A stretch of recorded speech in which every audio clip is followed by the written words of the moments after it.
everyone and welcome back. As a homemaker and mother of 2 young kids, it's not always easy to strike the right chord of a productive day. But what matters is that I try my best.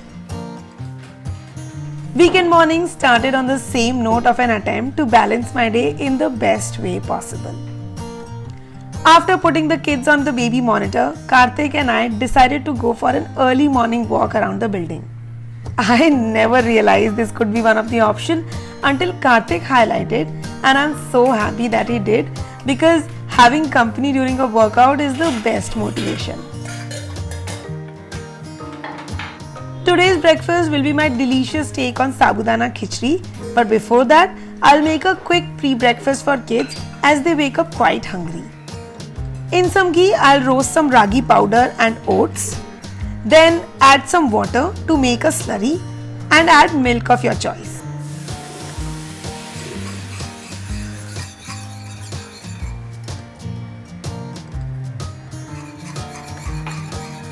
To make it sweet, I'll add some jaggery powder and mix it well. Once done, I'll add more milk and different toppings and keep it aside till kids wake up.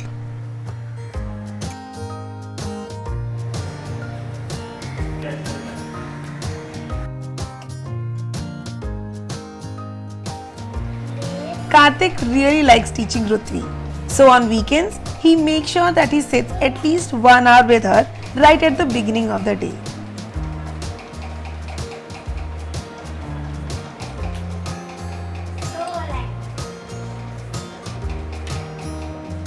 And this apple of my eye has some other agendas in life at the moment.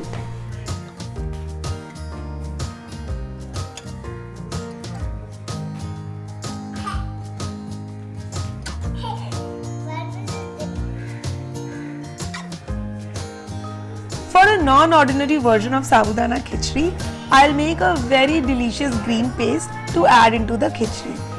If you're wondering how to have fluffy Sabudana, here is a small trick that you can follow. Wash and rinse the Sabudana at least thrice to lose all the starch in the beginning, and while soaking, add water just ½ inch above the Sabudana level. To add lots of protein, I'll mix some crushed peanuts into them. Add salt, sugar, and freshly crushed black pepper and mix everything well.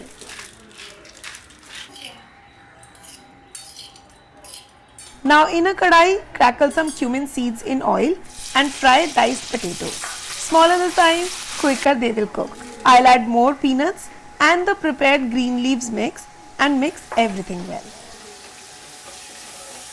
Now add the sabudana and mix gently and cook it covered for 4 to 5 minutes.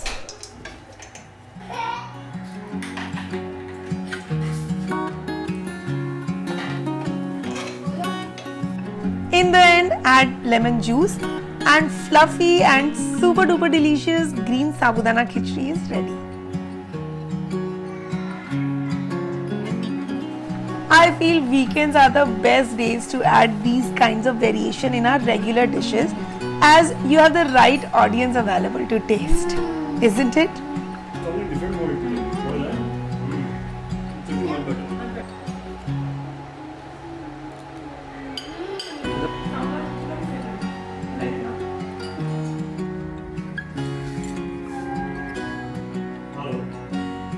It is so hard to grab Rutvi for a chumpy session because this for her is a total waste of time. Not that I enjoy these sessions, but I know it's good for her, and till she realizes it, I will help her. So now I know why mom always kept my hair short till 5th standard. I'm trying to sell it.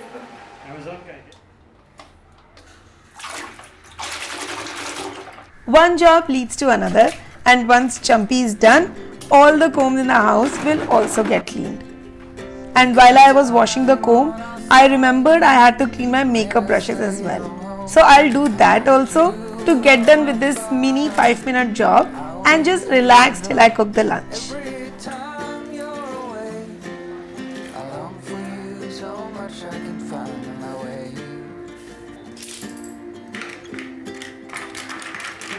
Everything here, at least to stay alive, and the time that we Today I was craving for some South Indian food and Karthik suggested we eat out. But eating out with Dharya is very tough these days and it looks more like a punishment. So I decided to cook Sambhar with Iddiyappam today. Last time I had made it with stew and had posted on Instagram. But Ruthvi doesn't enjoy stew as much, so I shifted to cooking the easy Sambhar today. Sambhar just allows me to add variety of veggies with pulses, which makes it a complete meal in itself. So the way I cook Sambhar is by first boiling dal and veggies in the cooker and making a masala separately in a kadai. I have tried making everything in a cooker also, but I find this way more flavorful. While the dal is boiling, I'll make the iddiyappam dough. For that, in 2 cups rice flour, I'll add 2 cups hot water gradually and keep aside for 5 to 7 minutes. If you want gluten free, you can replace rice flour with ragi flour and the process remains the same. If you wish, you can add 1 teaspoon oil and salt, but I'm skipping it in this. Till the flour is resting, I'll chop veggies for masala. Karthik helped me in chopping the salad. I'll start by preparing a simple tadka for the sambar masala by adding all the tempering ingredients one by one.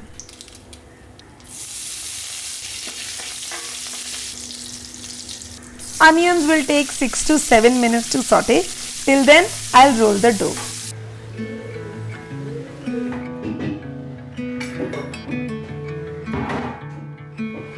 Once onions are done, I'll add tomatoes and just sambar masala into the mix.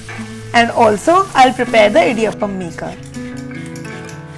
If you remember, I had bought this one from my trip to Kochi and I was too confused between this and the steel one until my friend said that this gives such a vintage vibe. And I can't agree more to this. And that's why I love using it so much.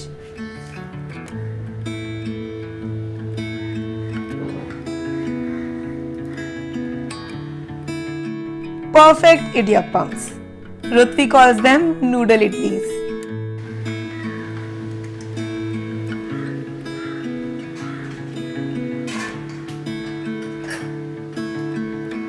Dal is done and now I will lightly mash the dal and add it into the masala.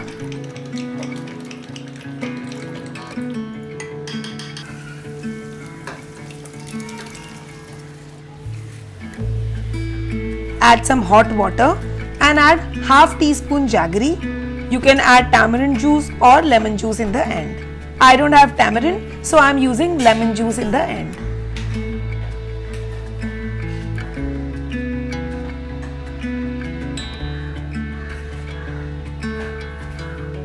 Iddiyappams have come out very stringy, just like noodles. Special dishes called out for special servings. I had made chutney before starting to cook, so I'll add that also at the side. Ruthvi took complete charge on the iddiyappams and I was so happy to see what I served on the table. Dharya had his share before us and was busy playing around. Healthy meals, that too our favored ones, are the best treats on weekends.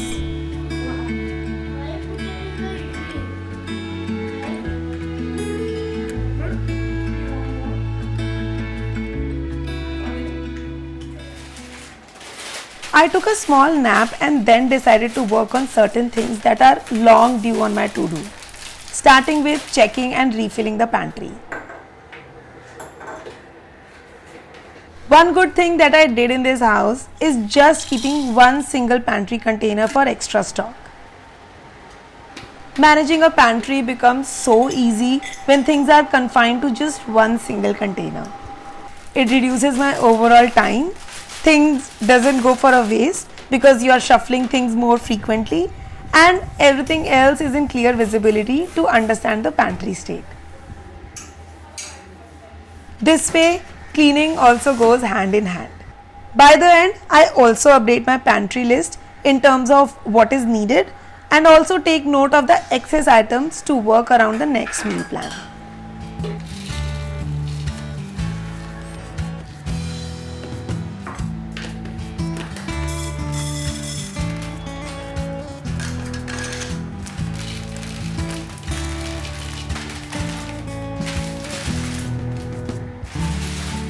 The next thing pending on my list was making nut powder for the kids. This again is my monthly task and I choose weekends to finish this work since Karthik is there with kids. A lot of you say that I manage everything so calmly. Well, most of the time I do, especially when the kids are well taken care of. But of course, it's not always the same. Honestly, there is no end to housework, and more than work that involves me physically, there are so many other tasks that occupy the mind. As a homemaker and mother of 2 kids, the task list and thoughts never ends. This constant pressure of thoughts on what needs to be done leads to major burnout, and many a times I too get overwhelmed and upset, and it's absolutely normal because I know that right now I'm into this demanding phase of life. But that moment comes like a wave, and once it settles down, the only thing that helps me is to introspect. What went wrong? What triggered me? What are the issues? And what are my priorities are few of the many questions that I think and analyze. Karthik also helps me a lot in this. And this little exercise calms me down and I try to find my ways of working in the house. I honestly feel that getting angry or venting out and taking a moment for self is absolutely okay. But only dwelling into the problem is not. No one can find a better solution to our problems than our own selves, and that's why this introspection is needed. Once the kids woke up, after their evening snack, Karthik took the kids out to the park, but today I wanted some alone time in the house and decided to listen some good music and bake my favorite banana bread. I have already shared the recipe of this one that I'll add in the description box below. These days, I really wish to learn some bread making skills. Not sure if I can learn it just by watching some tutorials or shall I take some offline classes. But how fun it would be to bake your own bread. When I think of it, I feel my dream life will have me baking different breads and eating lots of sandwiches with those breads. Well, what would your dream life be like? What is that one fantasy that you would like to live for, say, one day? Do share in the comments and let everyone read these fantasies. I am already so excited to know who needs what. Kids will surely be surprised to see the bread, and while the bread is baking, I'll make an early dinner to spend some time with everyone when they are back. Today's dinner is very simple Rajma chawal, but since I do not like plain rice, I will make a variation rice to go with it. And for the variation, I'll make green rice. For the green rice, I'll blanch some spinach and make a puree with mint and coriander leaves. Music brought a very pleasant change in the cooking today. I feel small changes like this actually makes a big impact in breaking any monotony.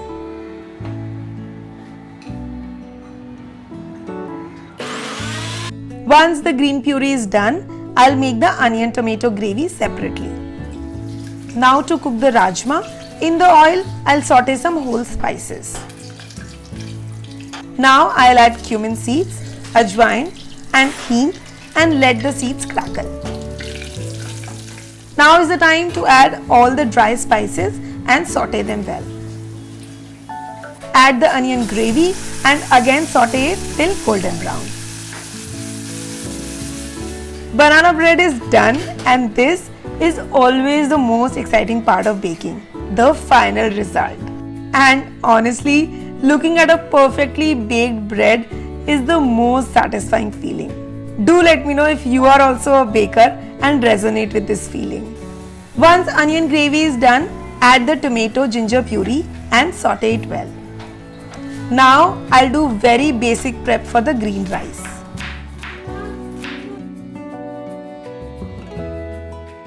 The right flavors in Rajma comes from well cooked gravy. I will add the spinach water and salt and cook the gravy covered for at least 6 to 7 minutes till oil leaves its sides. Once done, I will add the pre-soaked Rajma, water and salt and cook till 3 to 4 whistles on medium-high flame.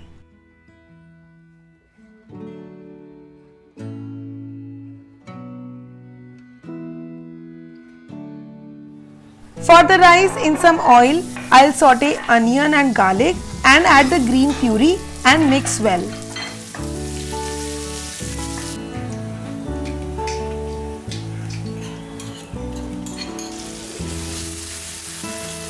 Now add the rice and salt and mix gently.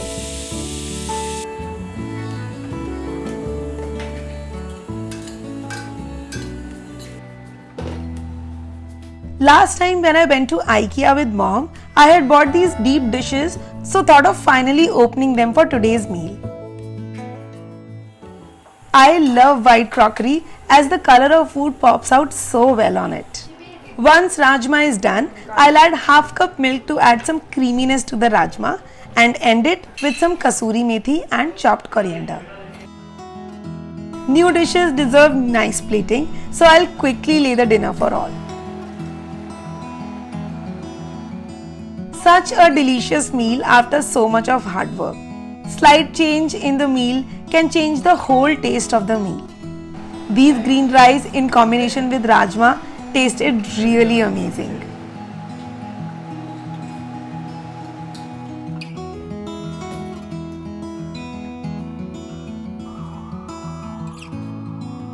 Day ended on a sweet note and kids were super excited for the banana bread. Every cake cutting is a birthday celebration for them.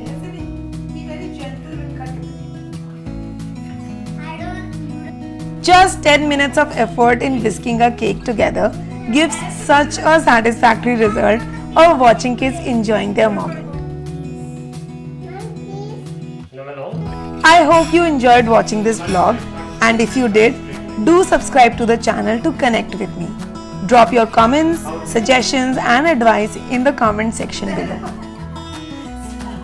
Don't forget to join me on Instagram to peek into my daily life and some behind the scenes. And as I always say, I'll see you in my next vlog. Until then, stay tuned and stay connected.